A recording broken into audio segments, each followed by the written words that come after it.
Claire sat motionless in her car, parked just outside the glittering glass doors of the Grand Meridian Hotel. The city's early morning sunlight caught on the building's mirrored surface, making it gleam like an untouchable palace, a monument of power and wealth. Inside, board members and executives gathered, waiting for the day's merger meeting that would decide the future of two rival companies. But Claire's hands betrayed her calm. Facade, she gripped the steering wheel with such force that her knuckles whitened, her nails digging into the worn leather. The air inside the car was heavy with her unspoken fear and her sharpened determination. She wasn't just preparing to step into a business negotiation. She was about to walk into a battlefield where the opponent wasn't a faceless corporation, but a man. Ethan. The name alone burned in her chest like a brand she could never erase. He wasn't just a competitor. He was the ghost of every wound she still carried. The world knew him as Ethan Ross, the charming, polished corporate star who had built an empire on sharp deals and bold risks. But Claire knew another side, the one that smiled coldly while stripping her life bare, the one who had left her with nothing but broken trust and debts that almost drowned her. And now, fate had looped back in cruel symmetry, placing her company in direct opposition to his, their futures colliding in this very hotel. Every beat of her heart told her this was more than business. This was personal. The hotel doors might as well have been a portal back in time, because as Claire stared at them, her mind conjured flashes of the day her life had shattered. 5 years earlier, she had been the dreamer with a brilliant idea, an innovative platform she had built from scratch, fueled by late nights, an unwavering faith. Ethan had been her partner, both in business and in life, the man she trusted most. But behind his charming encouragement lay a calculated ambition. She could still see the moment she walked into the boardroom, only to hear her own pitch spilling from his lips. Polished, rehearsed, stolen. The faces of the investors glowed with admiration, not for her, but for him. His hand rested on the table with casual authority, his smile radiating confidence, while she sat frozen, her voice stolen before she could speak. She remembered the icy hollowness in her stomach when the contracts were signed in his name, when her name disappeared from the project she had birthed. Within weeks, Ethan had walked away with millions and a glowing reputation. Claire had been left with nothing but bankruptcy papers, humiliation, and a reputation in ruins. Worse than the financial ruin was the personal betrayal. The realization that the man she had once loved, the man she had built a life with, had only seen her as a stepping stone. That memory played in her mind now like a cruel film reel, reminding her that today wasn't just another meeting. It was the continuation of a story that had once ended in ashes. The weight of that past pressed down on her. But Claire was not the same woman she had been 5 years ago. Her reflection in the rearview mirror showed sharper eyes now, framed by determination rather than naivety. Every scar had reshaped her into someone stronger, someone who had rebuilt from the rubble Ethan left behind. She reached into her purse, pulled out the company folder, and ran her fingers across its embossed logo, a name that stood for resilience, rebirth, and grit. Today, she wasn't walking into that hotel as the betrayed partner. She was walking in as the CEO of her own thriving company, one strong enough to rival Ethan's empire. Her chest rose and fell in a measured breath as she whispered to herself, almost like a vow, "He used me once, but this time I win." The words steadied her, reminding her that she was no longer powerless. This was her battlefield now, her chance to stand eye to eye with the man who had destroyed her, and to prove that survival wasn't the end of her story. Victory was. She opened the car door, the crisp morning air rushing in like a challenge, and stepped out with heels clicking against the pavement. Every step toward The lobby was a declaration, her silence carrying more weight than words. Inside, Ethan would be waiting, confident as always, believing the game was already his. But what he didn't know, what he could never have anticipated, was that Claire had been preparing for this moment for years. The tables had turned, and this time, she was ready to fight. Claire's life today looked nothing like the glossy, glamorous world Ethan flaunted across business magazines and social media headlines. She lived in a modest one-bedroom apartment on the edge of the city.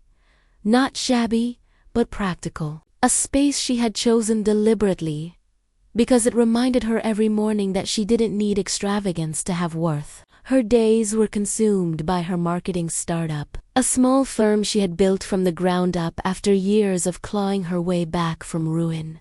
The office wasn't in a skyscraper, but in a repurposed warehouse filled with mismatched desks, buzzing energy, and a young, hungry team that believed in her vision. What Claire lacked in resources, she made up for in relentless grit, clever strategies, and the ability to connect brands with people in authentic ways. Slowly but surely, her company had begun to draw attention, winning contracts against larger competitors and carving out a reputation for bold, creative campaigns. Yet, beneath this determined exterior, the wounds of betrayal still lingered, quiet but sharp. At night, in the stillness of her apartment, the memories of Ethan's theft replayed in whispers she could never completely silence.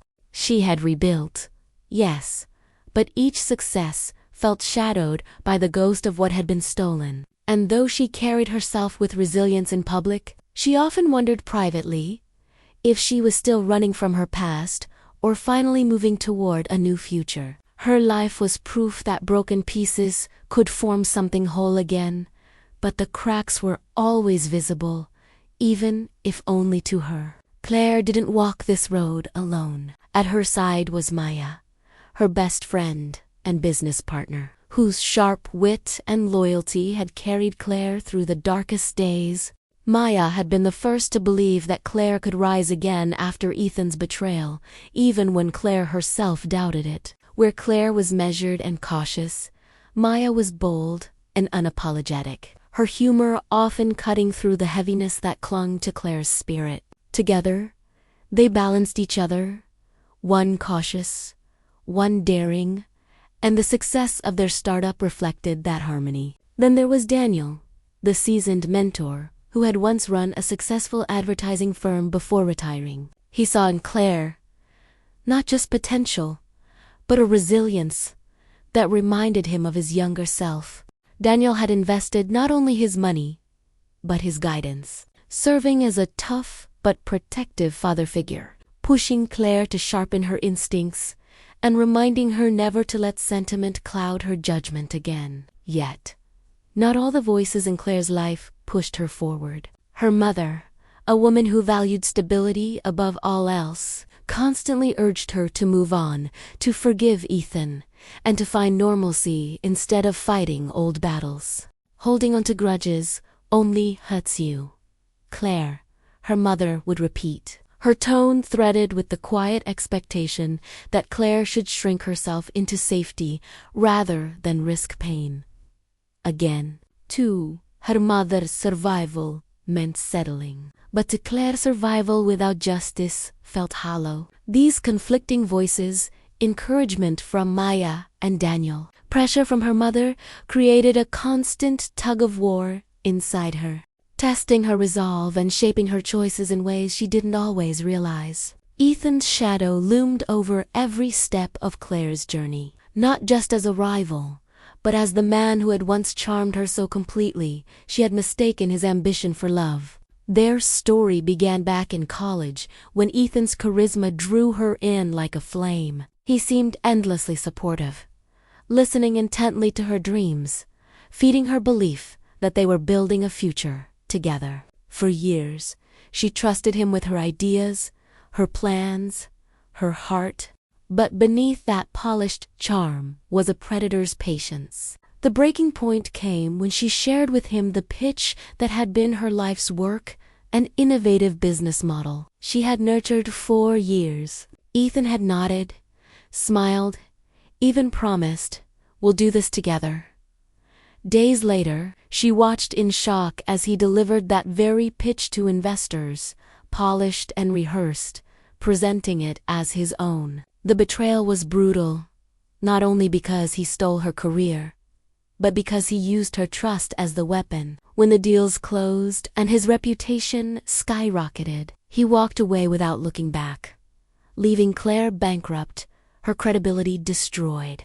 While Ethan became the golden boy of corporate America, gracing magazine covers, hailed as a visionary, Claire was left to rebuild from the ashes, labeled reckless, naive, and untrustworthy. Even now, years later, he carried himself like the man who had never lost, his smile polished, his image perfect. But Claire knew the truth hidden behind the myth of his success. And though the world worshipped him, she had vowed to never again let his charm blind her. This merger was not just business. It was her chance to expose the man behind the golden mask, and finally reclaim what was stolen.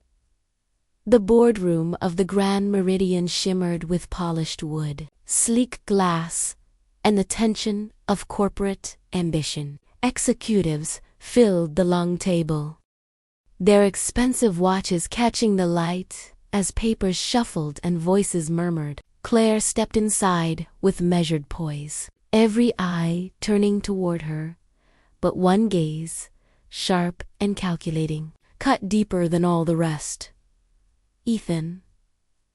He sat at the head of the table, radiating the same smug confidence he'd perfected years ago.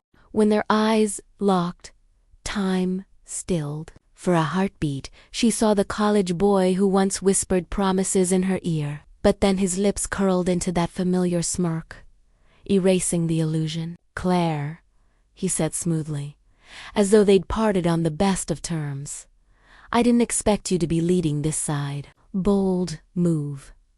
His words dripped with condescension, designed to needle. As the presentations began, he leaned back in his chair, dismissive.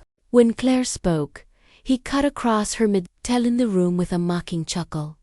"She's brilliant, no doubt, but Claire has always been a bit too emotional to handle big deals." Laughter rippled from a few executives, while others shifted uncomfortably, unsure where to land. Heat rose in Claire's chest, but instead of faltering, she let the sting sharpen her focus. She clicked to the next slide, unveiling a data-driven counter-presentation she had kept in reserve. The room stilled as she dismantled Ethan's proposal point by point, her voice steady, precise, and laced with undeniable facts. Executives leaned in, intrigued, while Ethan's smirk twitched ever so slightly. For the first time, Claire saw something flicker in his eyes. Not amusement, but recognition that she was no longer the woman he could silence. The energy in the room shifted like a tide. Claire's counterpresentation unfolded with a clarity that stunned even her. She hadn't planned to reveal her trump card so soon, but Ethan's jab had ignited something primal, the refusal to let him define her again. With every slide, she stripped away his narrative and replaced it with her own innovative strategies, market insights, and creative angles that revealed her company's sharp edge. Executives who had been leaning toward Ethan now scribbled notes, their whispers filled with newfound interest in Claire's vision. Maya, seated quietly at the far end as her silent support, shot Claire a look of wide-eyed pride, silently mouthing, "Yes."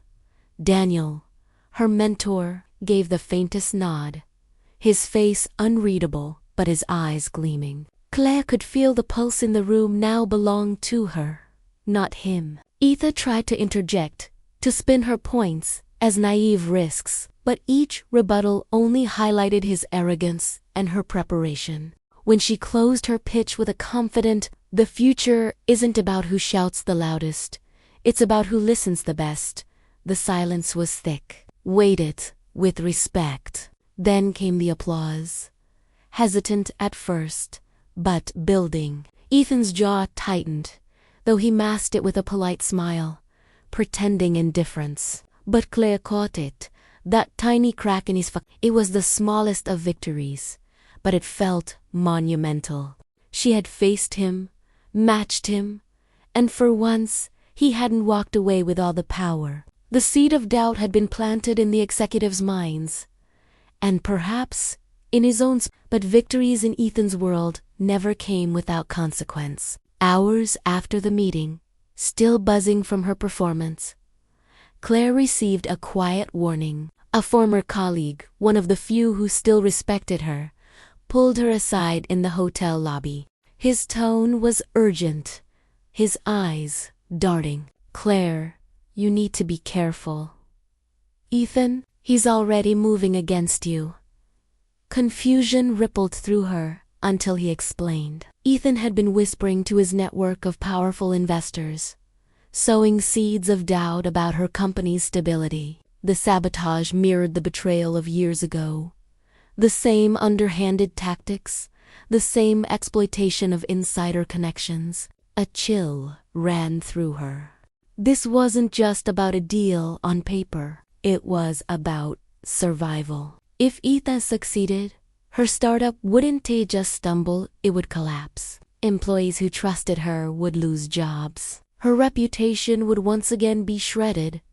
And this time, there might be no coming back. For Ethan, it was just strategy. Another chess move in his endless climb. But for Claire, it was personal. Her dignity, her resilience, her very identity as a fighter were on the line. She replayed his smug words in the boardroom, the way he had called her too emotional, realizing now it wasn't just an insult. It was part of his game. Undermine her in front of others, then destroy her behind closed doors. As she absorbed the warning, a storm gathered in her chest. The stakes were brutally clear. If she lost this round, she wouldn't just lose her business. She'd lose the narrative she had worked so hard to reclaim, that she was no victim, but a survivor ready to win. And for Claire, that was a price too high to pay. The days following the boardroom clash should have been triumphant for Claire, yet they became laced with unease. It began with late-night phone calls, Ethan's voice smooth, dripping with false contrition. "Claire," he would say softly, "I regret how things ended between us. Maybe I was too harsh back then."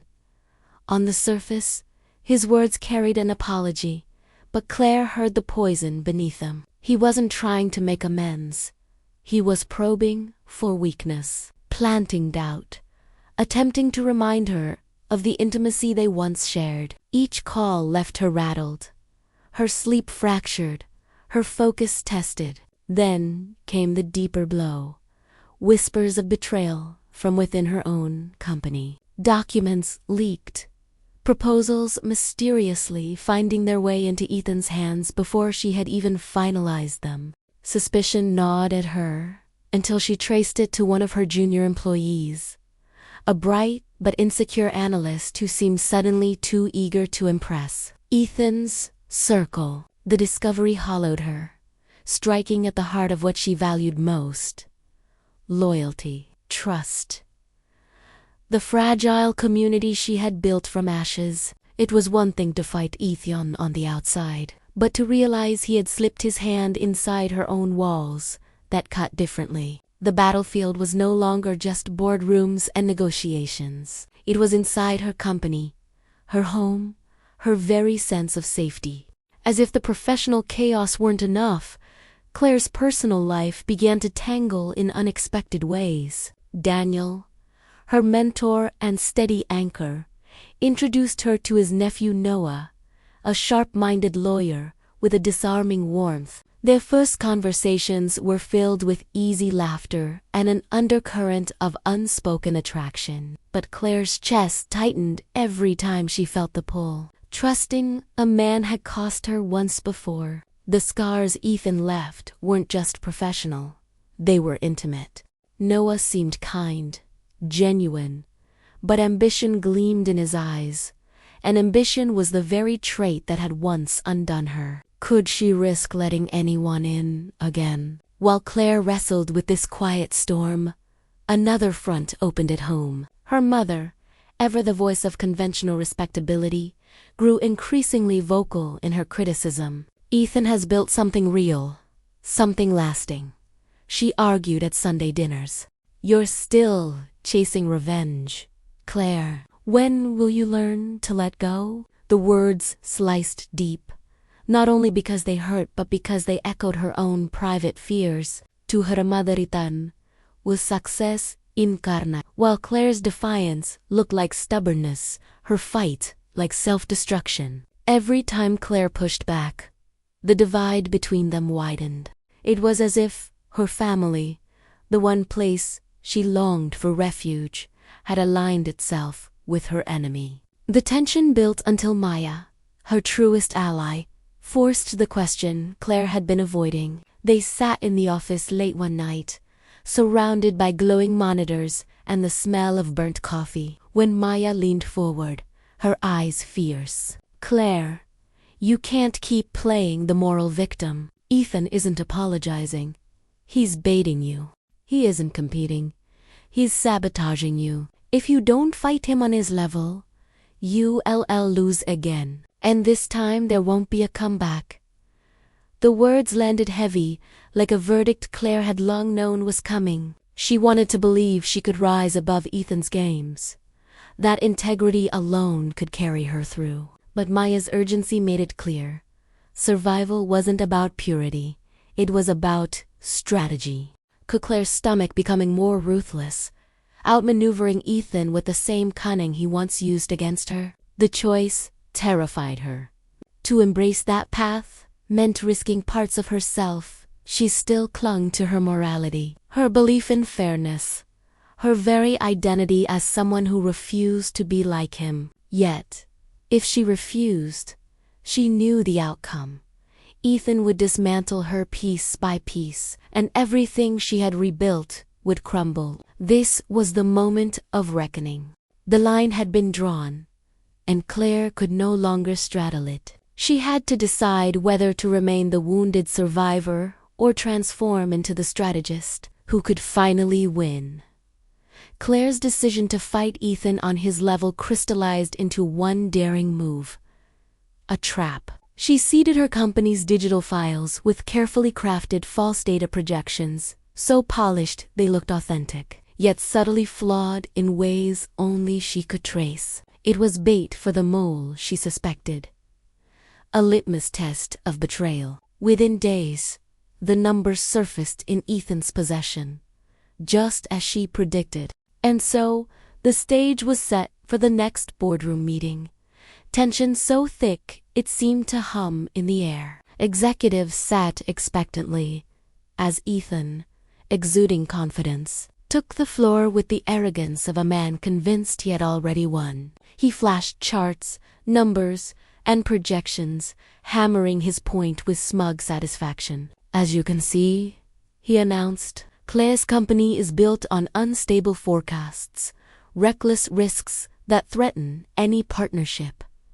Gasps and murmurs rippled across the room. Eyes darting toward Claire with doubt, but she remained still, her lips curved in a quiet,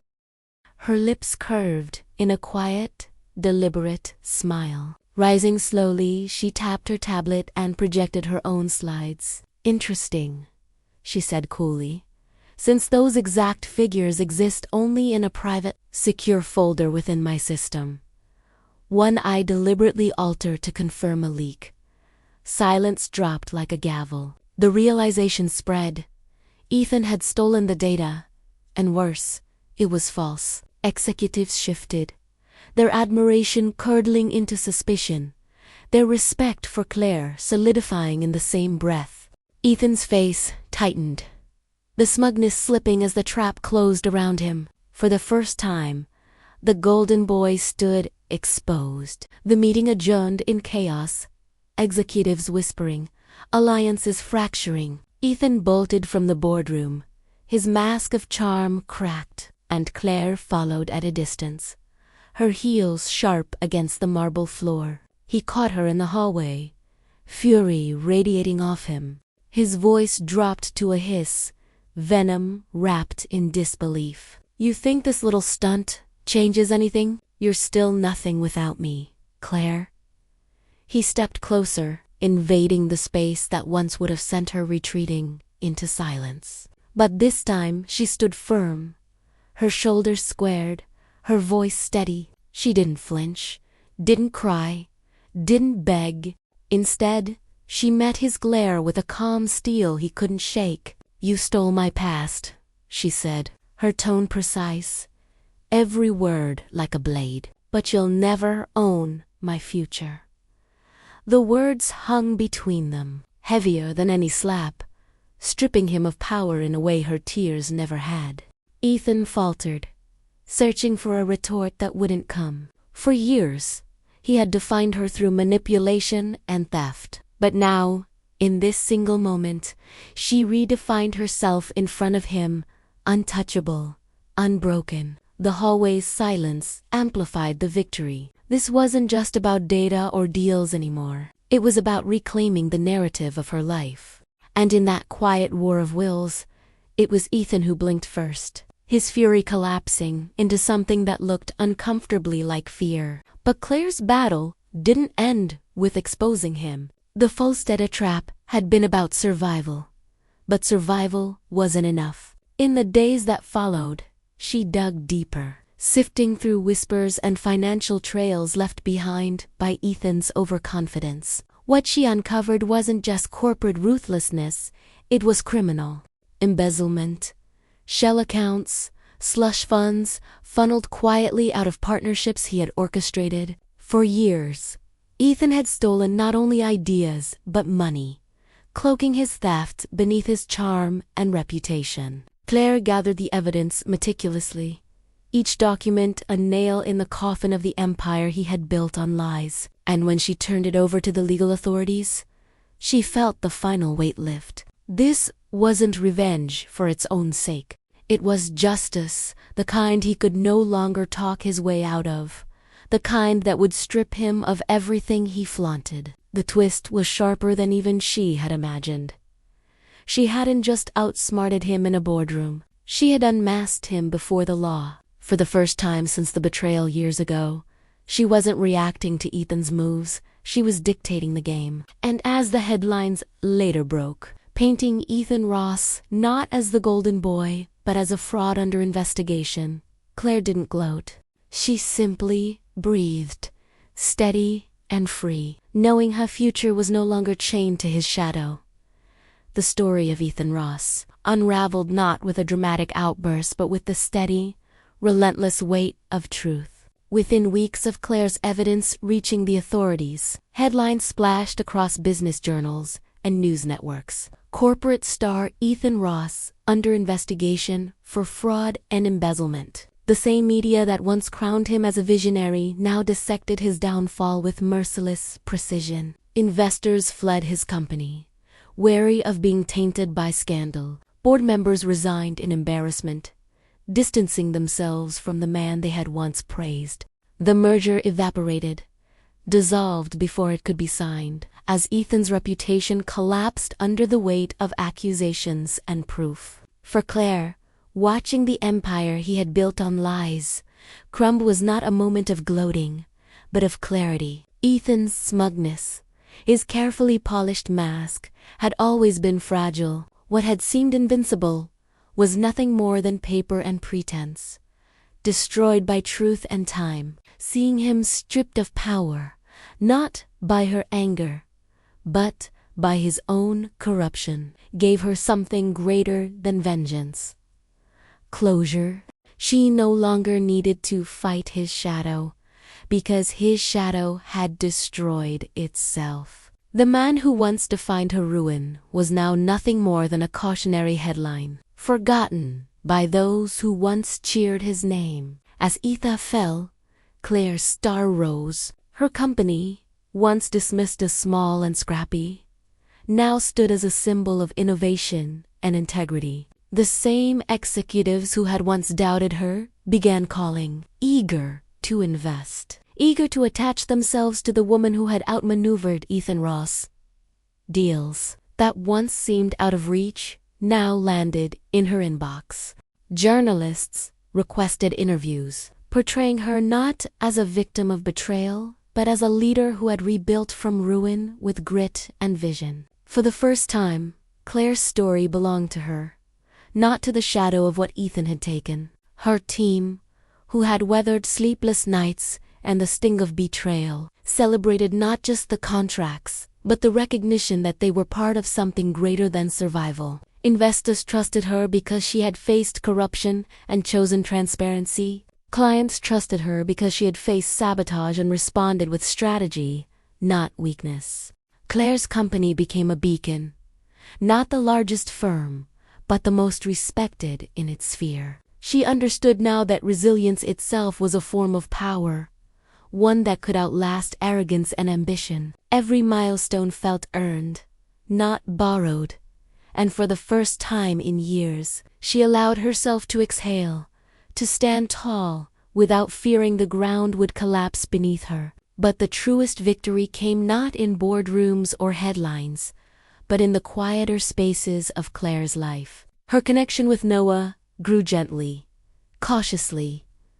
An evening coffee here, a long conversation there, always careful not to rush what was still fragile. Unlike Ethan, Noah asked nothing of her dreams but that she'll protect them. His presence reminded her that trust, once broken, could be rebuilt not through promises, but through patience. She didn't need to surrender herself to him to feel whole. She needed only to allow herself to believe that love did not have to be a weapon. At home, the change was even more profound. Her mother, who had so often dismissed her fight as stubbornness, sat with her one evening in quiet admission. "I was wrong," she whispered, her eyes heavy with humility. "You were never chasing revenge. You were chasing yourself." For Claire, the words mattered more than any apology Ethan could ever give. They marked a shift, not just in her mother's understanding, but in her own acceptance that she no longer needed validation to prove her worth. She had lived through betrayal, rebuilt her life from dust, and stood her ground until the truth spoke for itself. Now, with her company thriving, her family seeing her strength, and the possibility of love blooming slowly, Claire stepped forward not as the woman who had been broken, but as the woman who had rebuilt, empowered, steady, and free. Months had passed, enough time for the dust of Ethan's downfall to settle, and for Claire's world to expand into something she had once only dared to imagine. Her new office was a reflection of that growth, not just larger, but brighter, filled with light that streamed through floor-to-ceiling windows. It wasn't the sterile, imposing sort of space Ethan had once flaunted, but a warm, lived-in place alive with creativity. Shelves brimmed with prototypes, mock-ups, and books, while a wall displayed photos of her team celebrating their latest wins. Laughter echoed from the open workspace beyond her glass door, the kind of genuine laughter born from people who believed in their work and in each other. Claire sat at her desk, the hum of activity around her comforting rather than overwhelming. She no longer felt like she was fighting to prove her worth every second. She was building something lasting, something entirely her own. The air carried not the weight of fear or betrayal, but the lightness of possibility. She could feel it in the energy of her team, in the way investors now called her for advice, in the way her company's name was spoken with respect. This office, this moment, wasn't just an upgrade in square footage. It was a manifestation of the resilience that had carried her here. Amid the busyness of her thriving company, Claire reached into the drawer of her desk and pulled out a small, worn, leather journal. It was the same one she had carried years ago, back when her dreams had been fragile sketches, and Ethan's betrayal had seemed like an ending rather than a chapter. She thumbed through the pages, her handwriting a map of who she once was, hopeful notes, ambitious plans, followed by entries marked by anger and heartbreak. She paused at the final page, the one scrawled in the aftermath of betrayal, where words bled with fury, pain, and the certainty that she had lost everything. For a moment, she let herself feel the ache of that memory, not to reopen the wound, but to honor how far she had come. Then, with a steady breath, she tore the page free. The sound of ripping paper felt like release, the final severing of chains she had carried for too long. She replaced it with a fresh sheet, crisp and unmarked, and carefully wrote, "He used me once, but never again. This time, I win."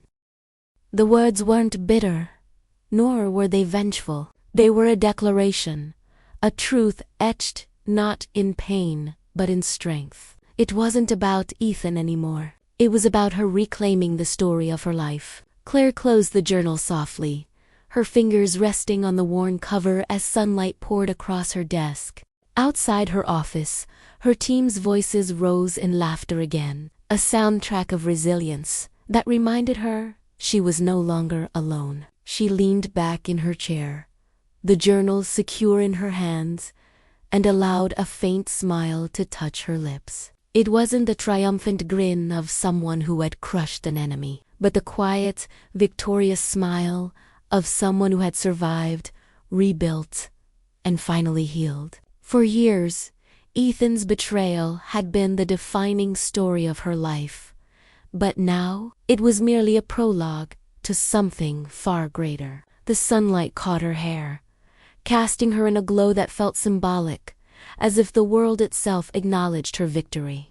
She had torn out the last page of heartbreak, replacing it with words of empowerment, and in that act, she had written not just an ending, but a beginning. The image was simple: a woman in her office, holding a journal, smiling in the light, yet it carried the weight of everything she had endured and everything she had overcome. And in that quiet, golden moment, Claire knew with unshakable certainty her future was hers, untouchable, unstoppable, and free.